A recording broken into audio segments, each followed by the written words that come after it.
بسم الله الرحمن الرحيم.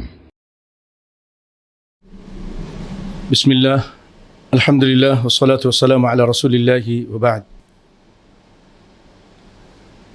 بھائیو، یہ جو سختی کا بیان ہے یہ قرآن پاک کی ایک اور آیت میں بھی اللہ تعالیٰ نے اس کا ذکر کیا ہے. فَبِمَا نَقْضِهِمْ مِيثَاقَهُمْ لَعَنَّاهُمْ وَجَعَلْنَا قُلُوبَهُمْ قَاسِيَةً يُحَرِّفُونَ الْكَلِمَ عَن مَّوَاضِعِهِ وَنَسُوا حَظًّا مِّمَّا ذُكِّرُوا بِهِ وَلَا تَزَالُ تَطَّلِعُ عَلَى خَائِنَةٍ مِّنْهُمْ. یہ ایک آیت ہے، لیکن اس کو سمجھنے کے لیے اس سے پچھلی والی آیت کا بھی ذکر بہت ضروری ہے، کیونکہ اس پچھلی والی آیت میں اللہ تعالیٰ فرماتے ہیں، یہ ہے سورۃ المائدہ.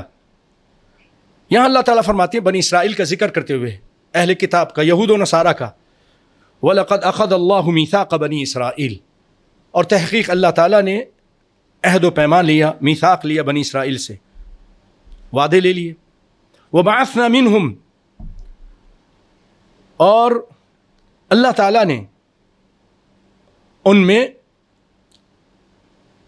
12 سردار مقرر کیے. بعثنا منہم 12 نقیبا، 12 سردار مقرر کر دیے کہ یہ 12 قبیلہ ہیں، اب بڑے بڑے سردار اپنے قوم کی اصلاح کریں. وقال اللہ، اور اللہ تعالیٰ نے فرمایا موسیٰ علیہ السلام کے ان سرداروں سے، انی معکم، میں تمہارے ساتھ ہوں. اللہ کہہ رہا ہے میں تمہارے ساتھ ہوں مدد کے لحاظ سے. لئن اقمتم الصلاة وآتیتم الزکاة، اگر تم نماز قائم رکھو گے اور زکوٰۃ دو گے، زکوٰۃ دیتے رہو گے، وآمنتم برسلی، اور میرے رسولوں پر ایمان لاؤ گے، وعزرتموہم، اور ان کی مدد کرتے رہو گے، وأقرضتم اللہ قرضا حسنا، اور اللہ کو بہترین قرضہ دیتے رہو گے، یعنی اللہ کے راستے میں خرچہ کرتے رہو گے، زکوٰۃ دیتے رہو گے. لأکفرن عنکم سیئاتکم، اب بدلہ، اگر تم یہ کام کرو گے تو میں تمہاری برائیوں کو تم سے دور کر دوں گا. لأکفرن عنکم سیئاتکم ولأدخلنکم جنات، اور میں تم کو ضرور نون تاکید ہے، یعنی تاکید کے ساتھ میں تم کو ضرور جنت میں داخل کروں گا، تجری من تحتها الانہار، اس کے نیچے سے نہریں بہتی ہیں. اے اللہ ہمیں جنت نصیب فرما، آمین. فمن کفر بعد ذلك منکم فقد ضل سواء السبیل، اور جو تم میں سے اس کے بعد کفر کرے گا، انکار کرے گا،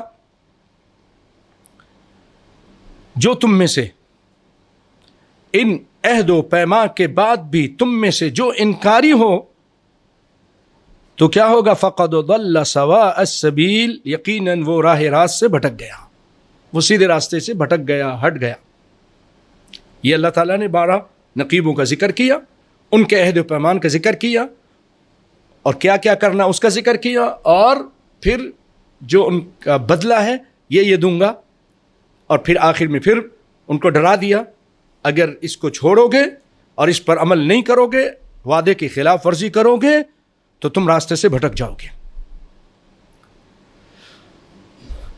اب اللہ تعالیٰ آگے فرما رہا ہے کیا ہوا، ان لوگوں نے اپنے وعدے کی پاسداری نہیں کی. اللہ فرما رہا ہے فَبِمَا نَقْضِهِمْ مِيثَاقَهُمْ لَعَنَّاهُمْ وَجَعَلْنَا قُلُوبَهُمْ قَاسِيَةً يُحَرِّفُونَ الْكَلِمَ عَن مَّوَاضِعِهِ وَنَسُوا حَظًّا مِّمَّا ذُكِّرُوا بِهِ وَلَا تَزَالُ تَطَّلِعُ عَلَى خَائِنَةٍ مِّنْهُمْ إِلَّا قَلِيلًا مِّنْهُمْ. آئیے اس کا ترجمہ سنتے ہیں.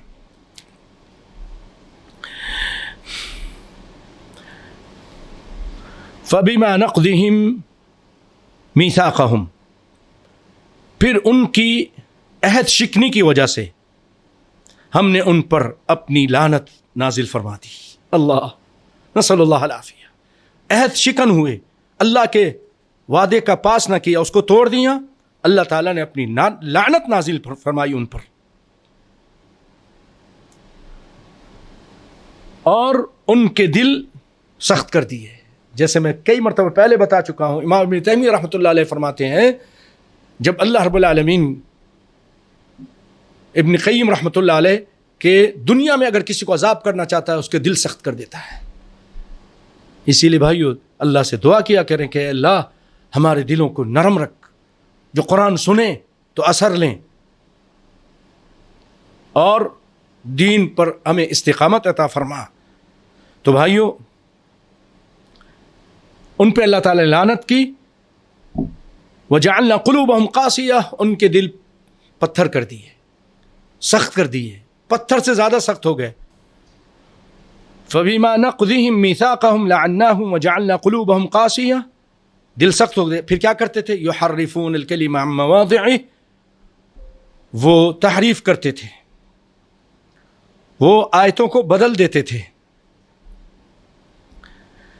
کلام اللہ کو اس کی جگہ سے بدل ڈالتے تھے، ہٹا دیتے تھے، کسی اور جگہ لگا دیتے تھے. وَنَسُوا حَظًّا مِّمَّا ذُكِّرُوا بِهِ، اور جو کچھ نصیحت انہیں کی گئی تھی اس کا بہت بڑا حصہ انہوں نے بھلا دیا. پھر اللہ تعالیٰ فرماتے ہیں وَلَا تَزَالُ تَطَّلِعُ عَلَى خَائِنَةٍ مِّنْهُمْ إِلَّا قَلِيلًا مِّنْهُمْ، کہ ان کی ایک نہ ایک خیانت پر تجھے اطلاع ملتی رہے گی. ہاں تھوڑے سے ایسے نہیں بھی ہیں، یعنی کچھ اچھے لوگ بھی ہیں، کچھ اچھے لوگ بھی ہیں.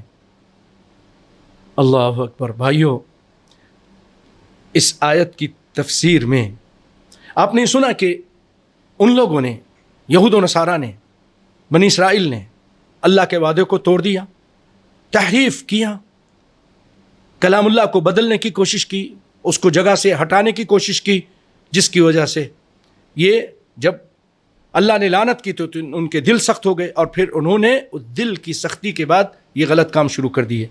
بھائیو بڑے افسوس کے ساتھ کہنا پڑتا ہے آج امت محمد میں بھی ایسے لوگ ہیں جو یہ کام کر رہے ہیں. اس چیز کے بارے میں اسی آیت کی تشریح میں احسن البیان والے جو کچھ لکھتے ہیں میں وہ آپ کو پڑھ کے سنا دیتا ہوں.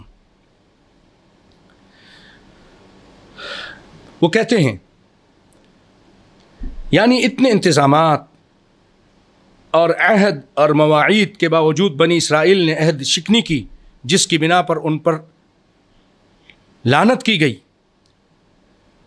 اس لعنت کے دنیاوی نتائج سامنے آئے کہ ان کے دل سخت کر دیے گئے اور ان کا دل اچھی باتوں کو قبول نہیں کرتا تھا، اثر سے محروم ہو گیا. انبیاء کے وعظ و نصیحت ان کے لیے بیکار ہو گئے. دوسرا یہ کہ وہ کلمات الہی میں تحریف کرنے لگے. پیارے بھائیوں آج یہ تحریف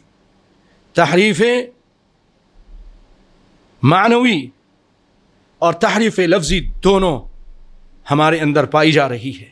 وہ لکھتے ہیں یہ تحریف لفظی اور معنوی دونوں طرح کی ہوتی تھیں، جو اس بات کی دلیل تھی کہ ان کے عقل و فہم میں کجی آ چکی ہے، ان کی جسارتوں میں بھی بے پناہ اضافہ ہو گیا. یعنی اللہ کے خلاف یہ اتنے بڑے بڑے قدم اٹھاتے تھے، خلاف کرتے تھے، ان کی جرأتیں بڑھ گئی تھیں. اللہ کی آیتوں تک میں تصرف کرنے شروع کر دیا تھا، اس سے گریز نہیں کرتے تھے. بدقسمتی سے اس قساوت قلبی اور کلمات الہی میں تحریف سے امت محمدیہ کے افراد بھی محفوظ نہیں رہے ہیں. بدلتے ہیں، خود بدلتے نہیں، قرآن کو بدل دیتے ہیں، نبی کی حدیث کو بدل دیتے ہیں. مسلمان کہلانے والے عوامی نہیں، خواص بھی، جہالہ ہی نہیں، علماء بھی ایسے مقام پر پہنچ چکے ہیں کہ وعظ و نصیحت اور احکام الہی کی یاد دہانی ان کے لیے بیکار ہے. کتنا سمجھاؤ، کتنی آیتیں پڑھو، کتنے حدیثیں پڑھو، وہی قبر کی پوجا ہے، وہی اپنے بزرگوں کو سجدہ کر رہے ہیں، وہی ناجائز قائم کر رہے ہیں. وہ سن کر ہم یہ باتیں قرآن و سنت کی ذرا اثر قبول نہیں کرتے، اور جن غفلتوں اور کوتاہیوں کا وہ شکار ہیں ان سے تائب نہیں ہوتے. اسی طرح اپنی بدعات، خود ساختہ مزعومات اور اپنی فقہی تاویل کے اس بات کے لیے کلام الہی میں تحریف کرنے سے بھی باز نہیں آتے. معاذ اللہ. میں یہاں صرف 2 نمونے پیش کروں گا. ایسے کئی چیزیں ہیں اس امت کے کچھ لوگوں نے. ایک صاحب نے ایضاح الادلہ کتاب کے اندر قرآن کی ایک آیت میں تحریف کی. وہ آیت ہے 5ویں پاری کی، یا ایھا الذین آمنوا اطیعوا اللہ واطیعوا الرسول واولی الامر منکم فإن تنازعتم في شيء فردوه إلى الله والرسول. یہاں تک آیت ہے ان کنتم تؤمنون باللہ. لیکن تحریف جو کی گئی وہ اس طرح کی گئی، فإن تنازعتم في شيء، اگر تمہارا تنازع ہو جائے کسی چیز میں، فردوه إلى الله والرسول، اللہ اس کے رسول کی طرف لوٹا دو. لیکن تحریف کرنے والوں نے آگے ایک کلمہ کا اضافہ کر دیا، فردوه إلى الله والرسول وأولي الأمر منكم. لوٹا دو اس کو. جب تنازع ہو جائے تمہارا تو تم اس کو لوٹا دو اللہ کی طرف، یعنی کتاب اللہ کی طرف، رسول اللہ کی طرف یعنی اس کی احادیث و سنت کی طرف، وأولي الأمر منكم، اور اپنے حاکموں کی طرف، اپنے اولو الامر، اپنے علماء. اس سے حاکم بھی مراد لیا گیا ہے اور علماء بھی مراد لیے گئے ہیں، تو اپنے علماء کی طرف لوٹا دو. یہ وأولي الامر منكم یہاں پر نہیں ہے. ہاں اس سے پہلے والی میں ہے. اللہ تعالیٰ فرماتے ہیں یا ایھا الذین آمنوا اطیعوا اللہ واطیعوا الرسول واولی الامر منکم. اللہ کی، اس کے رسول کی اور اپنے حاکموں کی اطاعت کرو. جب تک وہ کتاب اور سنت کے مطابق چلائیں ان کی بات مانتے رہو. لا طاعۃ لمخلوق فی معصیۃ الخالق. واضح طور پہ آپ نے فرما دیا کسی مخلوق کی اطاعت جائز نہیں جس میں خالق کی نافرمانی ہو رہی ہو. یہاں پر اولی الامر، آیت کے شروع میں اولو الامر کا ذکر ہے، لیکن تحریف کرتے ہوئے قرآن کو بدلتے ہیں، آیت کو بدلتے ہیں، اور وہاں پر پھر فرماتے ہیں یہ تحریف دیکھیے، فَإِن تَنَازَعْتُمْ فِي شَيْءٍ فَرُدُّوهُ إِلَى اللَّهِ وَالرَّسُولِ وَأُولِي الْأَمْرِ مِنْكُمْ. اٹھائیے پوری دنیا میں قرآن پاک، کہیں پر اولی الامر کو دکھا دیں، نہیں ملے گا. فَإِن تَنَازَعْتُمْ کے بعد فَإِن تَنَازَعْتُمْ فِي شَيْءٍ فَرُدُّوهُ إِلَى اللَّهِ وَالرَّسُولِ وَأُولِي الْأَمْرِ مِنْكُمْ، کہیں نہیں ملے گا. لیکن بہت بڑے مشہور معروف عالم دین ایضاح الادلہ کتاب، اس کے اندر یہ چیز ذکر کی، اور کتنے ہمارے علماء نے ان کو متنبہ کیا، لیکن ٹس سے مس نہیں ہوئے. اور اب سن رہے ہیں کہ بہت بعد میں وہ مر کھپ گئے ہیں، اور کتنے ان کے بعد اور لوگ بھی کتنے ایڈیشن نکلے، اب جا کر اس میں اس چیز کو ہٹایا ہے. یہ تحریف. اور ایک نمونہ آپ کو حدیث کی تحریف کا بتاتا ہوں اپنے مسئلے کو سیدھا کرنے کے لیے. حدیث کے اندر ہے 20 لیلہ، تراویح کی نماز کے بارے میں، کہ 20 راتیں، تو اس لیلہ کو ہٹا کر ادھر رکعہ لکھ دیا اپنی اس چیز کو ثابت کرنے کے لیے. حالانکہ اب بڑے بڑے ان کے علماء بھی کہہ رہے ہیں کہ صحیح چیز، صحیح بات یہی حدیث سے ثابت ہے، وہ 8 رکعت ہے، اور اس کے علاوہ جتنی ہے وہ مستحب ہے. لیکن اس وقت جہالت، تعصب اس قدر تھا کہ قرآن و حدیث کے ماننے والوں کو کسی طرح بھی ان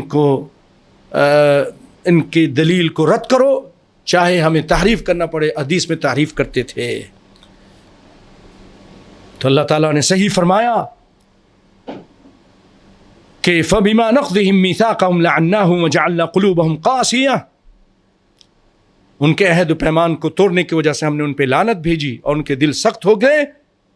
يُحَرِّفُونَ الْكَلِمَ عَن مَّوَاضِعِهِ، پھر وہ تحریف کرتے تھے. آج بھی ایسے لوگ ہیں. اللہ تعالیٰ ان سب کو ہدایت عطا فرمائے، اور اس بہت بڑے گناہ سے اللہ تعالیٰ امت محمد کو بچنے کی توفیق عطا فرمائے. آمین. بھائیوں، اس کے بعد اللہ تعالیٰ فرماتے ہیں اعلموا ان اللہ یحیی الارض بعد موتها قد بینا لکم الآیات لعلکم تعقلون.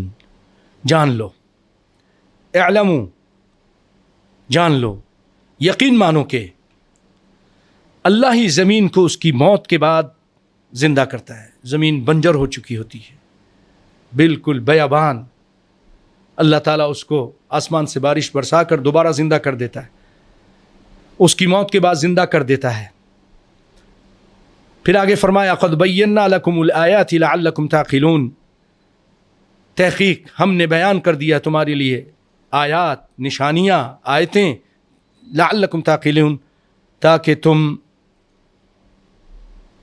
تم عقل حاصل کرو, سمجھو, بات کو سمجھو. پیارے بھائیو, اللہ تعالیٰ یہاں فرما رہا ہے کہ ہم نے آیتیں نازل کی تاکہ تم سمجھو, یہ مثالیں دیں, یہود و نصارہ کی باتیں کہیں تاکہ تم عقل حاصل کرو, اور تم ایسا نہیں کرو. یہاں ایک بات کا اشارہ ہے, ایک بات کی طرف لطیف سا اشارہ ہے, وہ اس آیت میں فیہ اشارۃ ان اللہ یلین القلوب بعد قسوتها, کہ رب العالمین قادر ہے دل کی سختی کے بعد اس کو نرم کر دے. مایوس مت ہوئیے, کوشش کرتے رہیے, سمجھاتے رہیے, دعا کرتے رہیے, پڑھتے رہیے, اللہ سے دعا کرتے رہیے, اپنے لیے دوسروں کے لیے, دل نرم ہو جائے گا. جیسے اللہ تعالیٰ سخت زمین کو نرم کر دیتا ہے, اس مردے کو زندہ کر دیتا ہے, اسی طرح